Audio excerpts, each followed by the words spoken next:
All stories published by Epic Yarn are fictional works intended for mature audiences.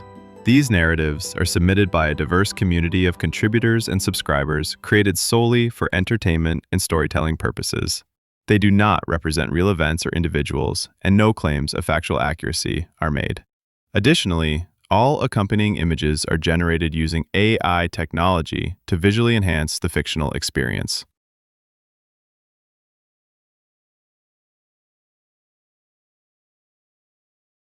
Chapter 1. The First Night. The air was sharp that evening, already slipping toward the kind of cold that settled in your bones. Donald adjusted the straps of his backpack and looked out over the clearing he'd picked to make camp, surrounded by towering evergreens. Not another soul in sight. Or so he thought. He liked it that way. That's why he came out here. No phones, no small talk, no past creeping in like fog. Just the sound of birds tucking in for the night and the snap of dry twigs under his boots. He dropped his pack beside a ring of blackened stones that told him someone had camped here before. He unpacked with the practiced hands of a man who'd done this too many times. A flannel shirt clung to his shoulders, sweat dried cold along his spine. He knelt and started gathering kindling, stacking it like a ritual, careful, controlled. That's when he heard the crack. Not a squirrel. Too heavy. He rose slowly, hand instinctively near the pocket knife on his belt. And then he saw him, maybe 30 feet away, across the clearing, standing near a low-burning fire of his own. The man was older, maybe a few years past Donald's 50. Tall, lean, standing with the calm stance of someone who knew the woods. He wore a wide-brimmed hat, dark against silver hair pulled back, and a jacket that looked like it had been sewn together by storms and years. Their eyes met. Neither spoke. Donald gave a short nod, the kind that said, "I see you, but I'm not looking for company." The other man returned it, slow and steady, then turned back to his fire. That should have been the end of it. But 30 minutes later, Donald's fingers were going numb, the fire refusing to catch despite the dry tinder and all the damn patience he could muster. He muttered a curse under his breath and crouched closer, trying again. Then he heard boots. "Mind if I?" the man said, voice low and warm. He was already kneeling next to him. Donald hesitated. His pride bristled, but he pulled back and let the man work. The stranger lit a match. No show, just ease. The flame kissed the kindling, and in seconds, fire danced where Donald had failed. "Thanks," Donald muttered. "Dry wood," the man said. "Sometimes it's not you, it's the fuel." Donald looked at him. Closer now, he saw the faint lines around his eyes, the way they crinkled when he smiled. Green eyes, piercing, unapologetic, the kind of gaze that made you feel seen, even if you didn't want to be. "I'm Gary," the man said. "Donald." Gary offered a hand, rough and warm. Donald took it. The handshake was short, but something lingered. "Good spot," Gary said, looking around. "Quiet," Donald answered. "That's the point." Gary nodded. "Yeah, but sometimes quiet's just noise you haven't figured out how to name." Donald didn't respond. He didn't know how. Gary stood. "If you want company later, I've got whiskey. Or don't. Up to you." And then he walked back across the clearing, his fire flickering again in the distance. Donald sat there a while, staring at his own fire, watching the flames flicker. His compass rested in his lap, old and heavy. It always pointed north, no matter what. But tonight, for the first time in a long while, he wasn't sure if that was where he wanted to go. Chapter 2. The Trail. The morning came quiet and gray, with fog still hanging low between the pines like a held breath. Donald stirred in his sleeping bag, the stiffness in his joints making itself known before the sun fully cleared the treetops. His body always ached a little more these days, ghosts of old injuries and years in the field. He didn't complain. Pain, at least, meant he was still here. Coffee boiled in his tin pot. Bitter, strong, no cream, no sugar. Just the way he liked it. He was packing up his gear when he heard again, boots on the trail. Not close this time, but steady. Predictable. He told himself he wasn't looking for Gary, but his eyes still drifted up. And there he was. Again, Gary was adjusting his shoulder strap as he approached, one hand gripping a trekking pole, the other waving lazily like they were old friends.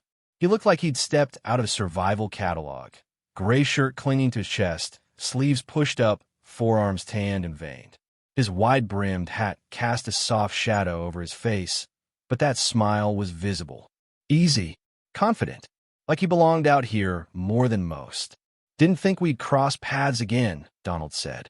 Figured I'd walk this trail.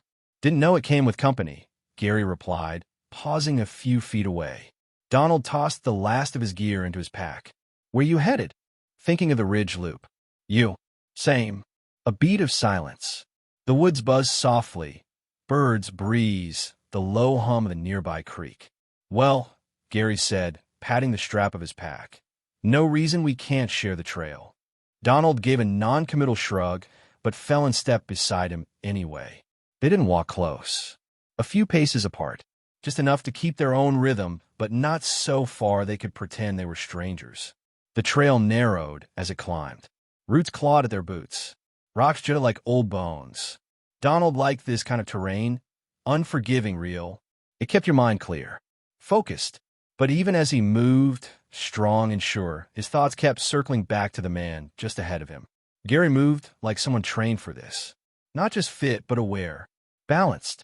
He paused now and then to scan the trees or point out some track in the mud. Deer, he guessed, or maybe wild boar. Donald found himself listening more than talking. He wasn't used to following anyone's lead, but it didn't feel like following. It felt like noticing.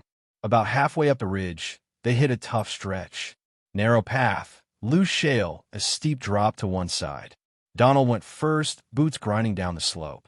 He planted his foot wrong on a slick patch of moss and lost balance. It was fast.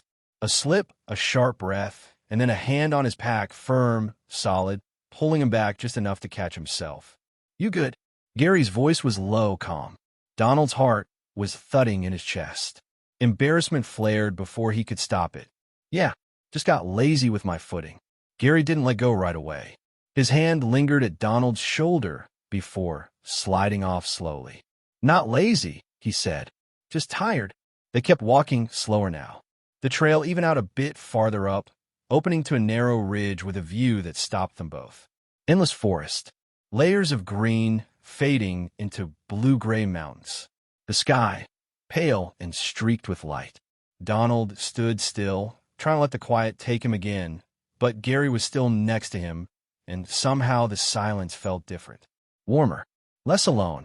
I used to do this with my daughter, Gary said, eyes on the horizon. She hated the bugs, loved the stars. Donald glanced at him. She still go with you? Gary shook his head. She's grown. Has her own life now. I come out here to feel less like I'm missing something. Donald didn't know what to say to that. He understood it more than he wanted to admit. They stood there longer than they needed to. Two men, side by side, not talking but not walking away either. And maybe that was something. When they finally descended to a lower part of the trail, Gary looked over his shoulder. You camping again tonight? Yeah, Donald said. Then maybe I'll see you again. Donald let out a breath. You always this persistent? Gary grinned. Only when the company's good. And just like that, he turned and walked off. Easy, loose, disappearing into the trees like he'd been carved from them. Donald watched until he was gone. He didn't expect to feel disappointed, but he did. Chapter 3, Campfire Talk. By the time Donald set camp again, dusk had already melted into a deeper blue. The fire crackled steadily, flames licking at dry wood, throwing shadows across the curve of his forearms as he stirred a battered pot of beans. It was routine, a ritual. Eat, sleep, wake, hike, repeat. But tonight felt suspended, like something was waiting. He'd set out an extra log by the fire without thinking. So when Gary's boots crunched over the pine needles just after the sun dipped past the horizon, Donald didn't act surprised. He didn't even look up right away, just stirred the beans, the heat of the fire creeping into his skin. Told you I might stop by, Gary said, stepping into the light. You brought the whiskey? Gary smiled and raised a flask. You sound more hopeful than skeptical. Donald handed him a metal cup. I'm both. Gary poured. They sat. The fire cracked, the wind stirred through the trees, and for a few minutes, neither of them said anything, just breathing in the smoke and silence. You camp alone often? Gary finally asked. Always. Gary took a sip. Why? Donald shrugged. Fewer things to lose track of. Gary looked at him, sharp and still. Or fewer things to lose. Donald didn't answer. He didn't have to.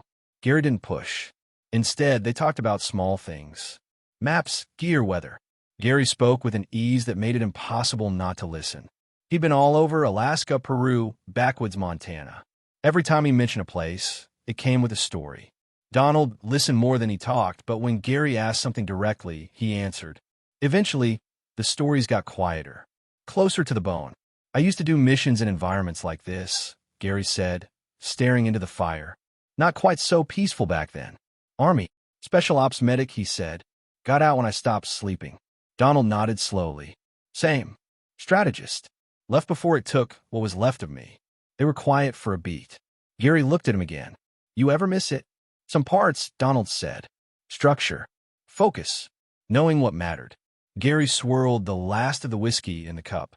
Funny. I came out here to forget all that. Now I find myself chasing structure again. Donald caught his eye.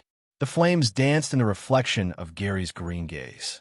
There was something weightless there now, something vulnerable underneath the wit. Donald felt it press into him, not like a burden, but like a hand to the chest. They didn't touch, but the space between them had thinned. It felt charged, like if one of them so much as shifted closer, the whole night would shift with them. You ever think maybe we don't know what we really need until we stop running from it? Gary asked. Donald looked down at his hands. Calloused, tensed, still holding on to more than he realized. Sometimes, he said, but I'm not always sure how to tell the difference between peace and hiding. Gary leaned forward, elbows resting on his knees, eyes fixed on Donald's. Then maybe you're not hiding. Maybe you're just waiting for the right reason to come out. Donald's chest tightened. Something caught in his throat. Not fear, not quite desire, just recognition. The fire popped loudly, and Gary sat back with a sigh. Long day. I should let you get some rest. He stood, brushing pine needles off his pants. But before he turned to leave, he paused. You want company tomorrow, he said quietly. Say the word. Then he walked back into the dark, the night swallowing him slowly, like it always did with the ones who knew how to disappear. Donald sat there long after, the fire burning low. He hadn't touched Gary, but something had touched him, and for the first time in years, he didn't want the night to end. Chapter 4. Rain and Shelter. The storm didn't ask for permission. It rolled in fast, heavy and mean, the kind of mountain storm that turns silence into a roar. One moment, Donald was scanning the horizon for signs of cloud build, and the next, the sky cracked open like a warning. He was mid-hike, making his way back toward the clearing he and Gary had casually agreed on the night before. If the weather holds, Gary had said with a smirk, might as well share a fire again. Now the sky was bruised purple, thunder growling over the ridges. Donald picked up his pace, boots hammering the dirt trail, slick with new rain. By the time he hit the edge of camp, his shirt was soaked through, clinging to the hard lines of his chest and back. Gary was already there. He stood beneath the tarp stretched between two pines, stripping off his jacket, soaked hair plastered to his forehead. His shirt was half open, rainwater running down his chest. He looked up as Donald approached. Wet, breathless, eyes narrowed against the downpour. Hello, welcome, Donald muttered. Gary grinned. You look like shit. You look like you just stepped out of a survival ad. Gary tossed him a towel. Come in here before you freeze. Donald ducked under the tarp and shook off, water flying from his hair and arms. The heat radiating off Gary was immediate. They were close, closer than they had been the night before, and there wasn't much room under the shelter. The storm slammed down harder outside. Wind whipped against the trees. Lightning flashed, illuminating the raw stubble on Gary's jaw, the curve of his neck, the steady rise and fall of his chest. He smelled like sweat and cedar and something faintly metallic, something dangerous. You all right? Gary asked, voice low, his hand resting lightly on Donald's shoulder. Donald nodded, but he didn't step back. You always this calm in storms? Donald asked. Gary shrugged. Not always, but I've learned not to fight the weather. Just gotta let it happen. Donald looked at him, really looked. Water still clung to his lashes, and his green eyes were softer now, like moss after rain. Donald wasn't sure what pulled him forward. Maybe the warmth, maybe the comfort, maybe the ache he'd been ignoring for too long. But he moved, slowly, deliberately. Their mouths met in a silence that had nothing to do with the storm. It wasn't rushed. It wasn't a question. It was something they both already knew the answer to. Gary's lips were warm, even in the cold. His hand slid around the back of Donald's neck, fingers pressing gently. Donald groaned, low in his throat, surprised by the depth of it. How good it felt to be touched, to touch back. Their bodies pressed together under the tarp, heat rising between soaked clothes and skin, breath catching as mouths opened, tongues brushed. It wasn't frantic. It was firm, real, honest. Gary pulled back just enough to whisper, "Been thinking about this since that first fire." Donald looked at him, jaw tight, breath heavy. "Then don't stop now." The tarp shook around them, thunder rolling like distant drums, and they kissed again, harder this time, hungrier. Gary pushed Donald gently against the tree behind them, his hand sliding under the hem of Donald's shirt, feeling the taut muscle and ridge scars. Donald didn't flinch. He leaned into it.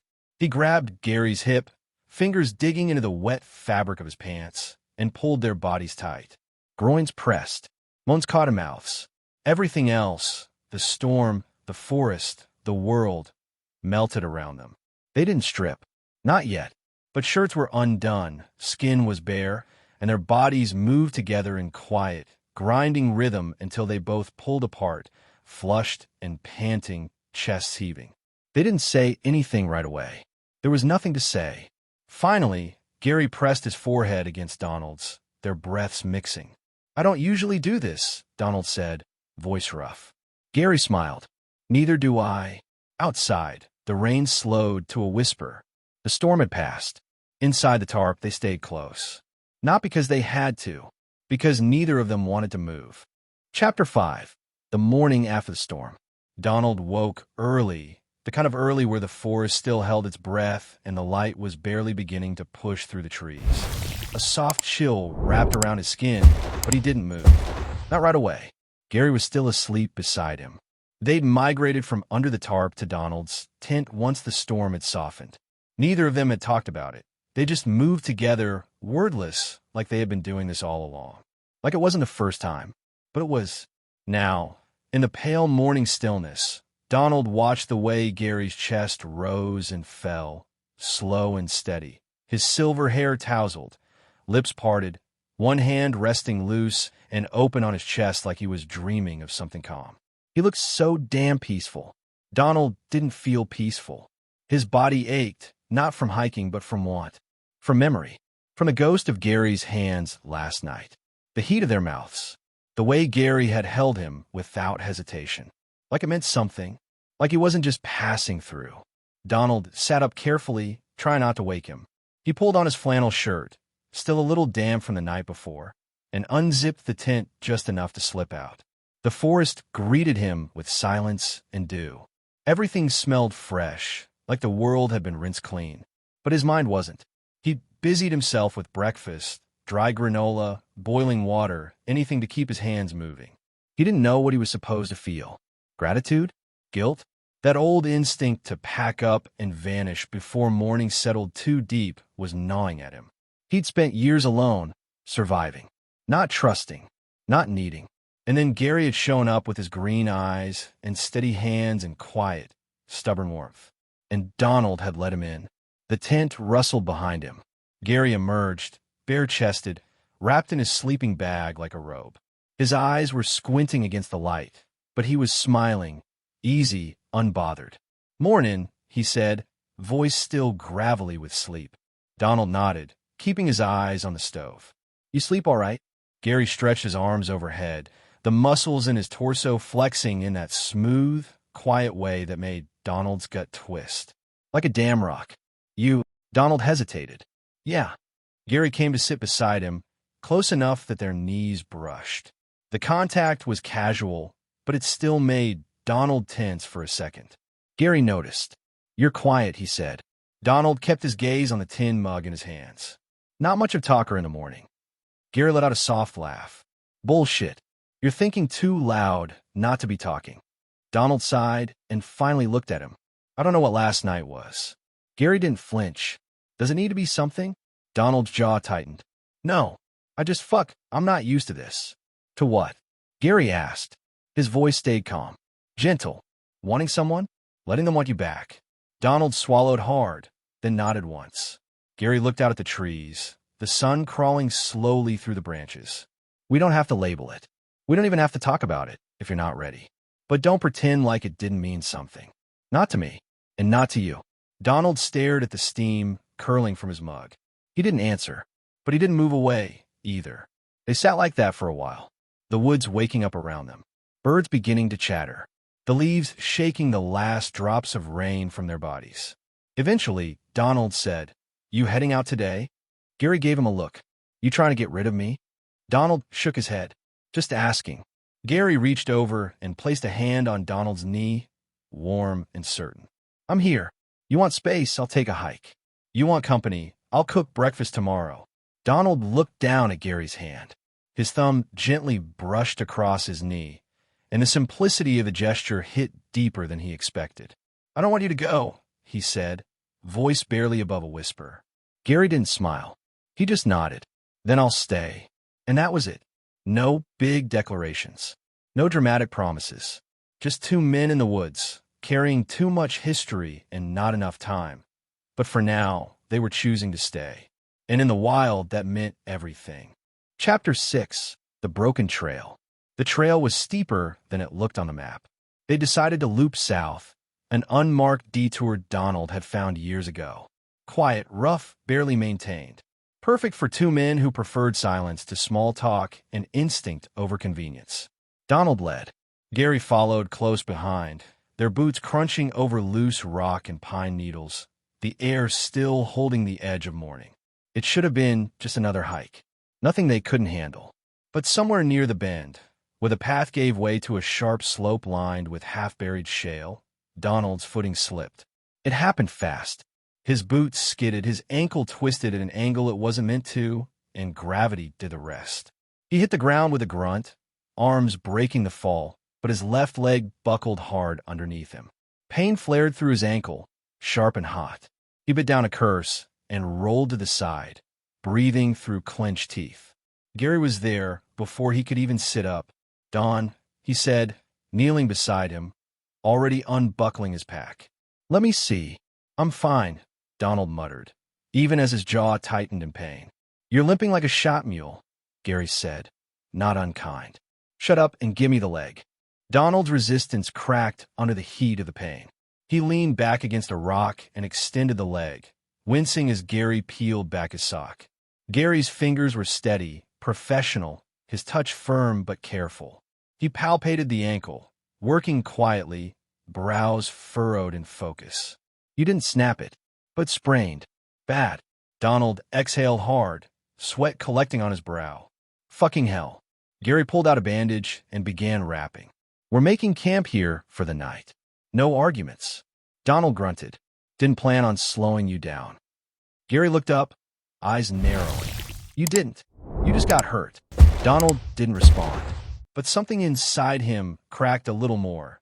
Not his ankle, but the part of him that always refused help, that always pushed through, that had lived alone for so long it forgot what it felt like to be taken care of without question. By the time Gary finished the wrap, he had already set his pack down and started clearing a space for a fire. He moved efficiently, calmly, like this was second nature. Donald leaned back against a tree trunk and watched him, the pain a low throb in his leg, but his chest tight with something else. Gratitude, and something rawer. When the sun dipped low and the fire crackled, Gary finally settled beside him with 2 cups of hot coffee. Instant, strong, comfort in liquid form. He handed one to Donald without a word. They drank. The quiet stretched between them, but it wasn't empty. Gary finally broke it. Why does it piss you off so much to need someone? Donald blinked, caught off guard. Who says I need? Gary gave him a look. Come on, you let me wrap your leg. That counts. Donald stared into the fire. I spent a long time being the one who had to stay upright. For others. For myself. Letting go of that. It's not easy. Gary nodded slow. I know the feeling. Donald looked at him. Yeah, I patched men up in places where there was no backup, Gary said. Kept them alive long enough to watch some of them still die in my arms. And after a while, I stopped expecting anyone to take care of me. Just got used to the ache. Donald didn't know what to say to that. Not right away. So he reached for Gary's hand. It wasn't a grand gesture, just fingers brushing against fingers. But Gary didn't pull away. He turned his palm up and threaded them together. They sat like that for a long time, two scarred men under a canopy of trees, holding on in the simplest way they knew how. Later, as the fire burned down and night crept in, Gary shifted closer. "Let's get you in the tent," he said, voice low. Donald let him help. He hated it and needed it, and maybe that was okay. Inside the tent, Gary stripped Donald down carefully, his touch more reverent than sexual. He unzipped Donald's shirt, peeled back his pants, helped him stretch out without aggravating the injury. His hands lingered on Donald's skin, not with want, but with something softer. Permission. Presence. Donald reached for him, pulled him down slowly. Their kiss was quieter this time. Less urgent, more knowing. Gary's weight settled beside him. One arm draped across his chest, their legs tangled under the sleeping bag. No words. Just breath. Warmth. Shared skin. It wasn't about sex tonight. It was about being held. And in the dark, with pain dulling to something manageable and Gary's chest rising gently against his side, Donald realized something he hadn't allowed himself to believe in a long time. He didn't have to do everything alone anymore. Chapter 7. Beneath the Pines. The forest was still. Morning light filtered through the tall pines in slim gold streaks, brushing the side of the tent like a whisper. Somewhere nearby, birds called softly and water trickled over rocks in the distance. It should have felt like any other morning in the woods. Quiet, remote, detached. But everything felt different now. Donald stirred awake slowly, the weight of another body still wrapped around him. Gary's arm was draped over his chest, warm and heavy. His breath ghosted against Donald's neck, steady and close. Not possessive, not clinging, just there. And somehow, that was the part that undid him. Gary was still asleep, or pretending to be. Donald let himself stay still a little longer. His ankle ached, but not enough to distract him from the heat of Gary's thigh against his, or the fact that his fingers had stayed curled in Donald's shirt all night, like his body hadn't wanted to let go even while dreaming. Donald wasn't used to softness. Not like this. Sex, yes. He knew how to take, how to give, how to fuck his way into forgetting. But tenderness? This quiet nearness? That was something else. Gary eventually stirred, shifting slightly with a low, satisfied grunt. He pressed his face briefly against Donald's shoulder, then lifted his head, his voice sleep rough. "Still here. You didn't kick me out. That's progress." Donald smirked, not quite looking at him. Didn't want to risk the ankle. Gary sat up slowly, stretching. "Sure. Let's pretend that's the reason." Donald turned his face toward him finally. "You want me to say it?" "No," Gary said, looking at him evenly. "I want you to mean it." The air between them held, the space so small but suddenly too full. Donald sat up with effort, bracing himself with his arms. The pain was manageable now, but the truth, that sat heavier. He stared down at the compass in his palm. Always with him, always pointing north. He ran his thumb over the worn brass lid. "My grandfather gave this to me," he said quietly. "Told me it would always point me home, even if I got turned around, even if I forgot where I came from." Gary's eyes dropped to the compass, then back up to Donald's face. "I've carried it through everything. War zones, ghost towns, empty beds. But I don't think I ever really knew what home was supposed to feel like." He looked at Gary then, voice low but steady. Not until now. Gary didn't flinch, didn't smile. He just reached out, hand brushing over Donald's jaw, then his cheek settling at the back of his neck.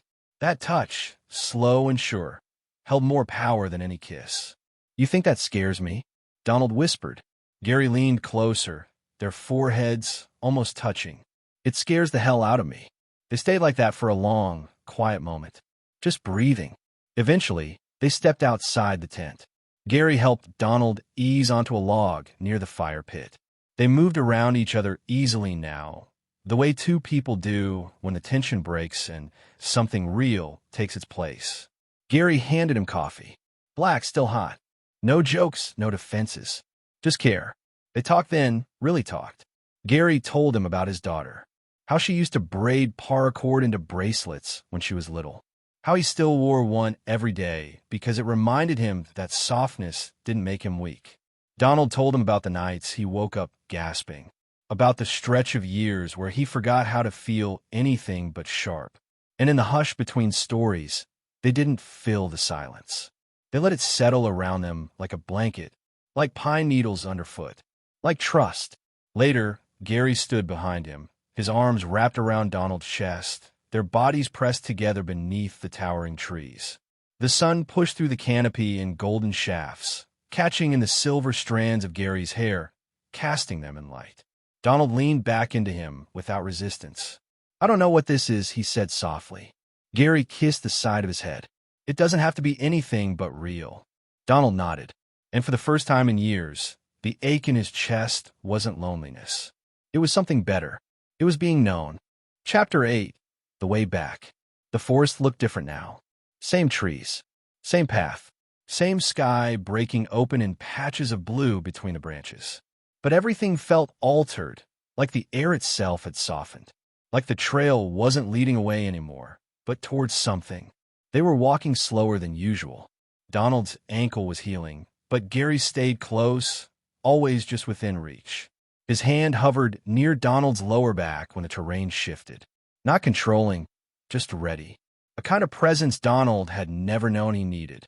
Neither of them had said much that morning. They didn't have to. Donald adjusted the strap of his pack and glanced sideways. Gary was a step behind, chewing on a dried apple slice and watching the horizon with that relaxed, alert calm that had drawn Donald in from the start. Sunlight cut across his face, catching in the streaks of silver in his hair, and for a moment, Donald had the strange, quiet realization that he didn't want to lose this man. They reached a familiar split in the trail. One fork leading back to the trailhead where they'd parked, the other toward an overlook Donald hadn't visited in years. He stopped. You got time for one more detour? Gary looked at him, chewing stilled. Lead the way. They took the climb slow. Donald's leg throbbed, but he didn't care. When they reached the top, the world opened up, valleys folding into each other like layers of memory, distant peaks softened by haze. The breeze was strong, carrying the scent of pine and damp earth and something sweeter, like new growth. Donald dropped his pack and sat. Gary joined him without a word, close enough that their arms touched. For a while they just breathed.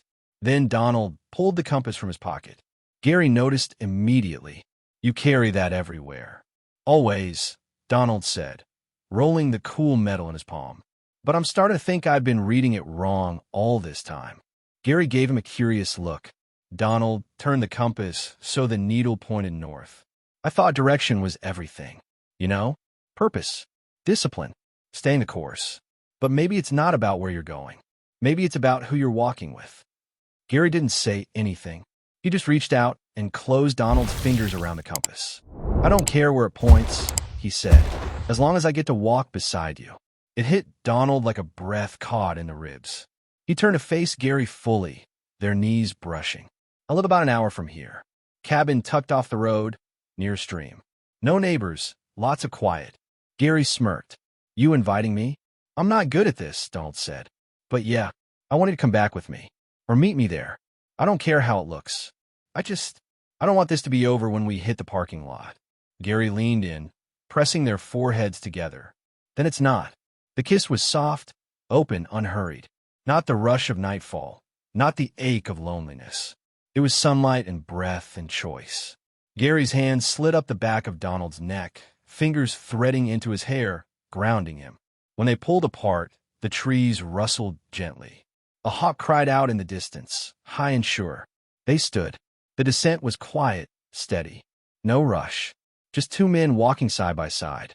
When the car came into view, Gary reached for Donald's pack and threw it over his own shoulder without asking. Donald didn't protest.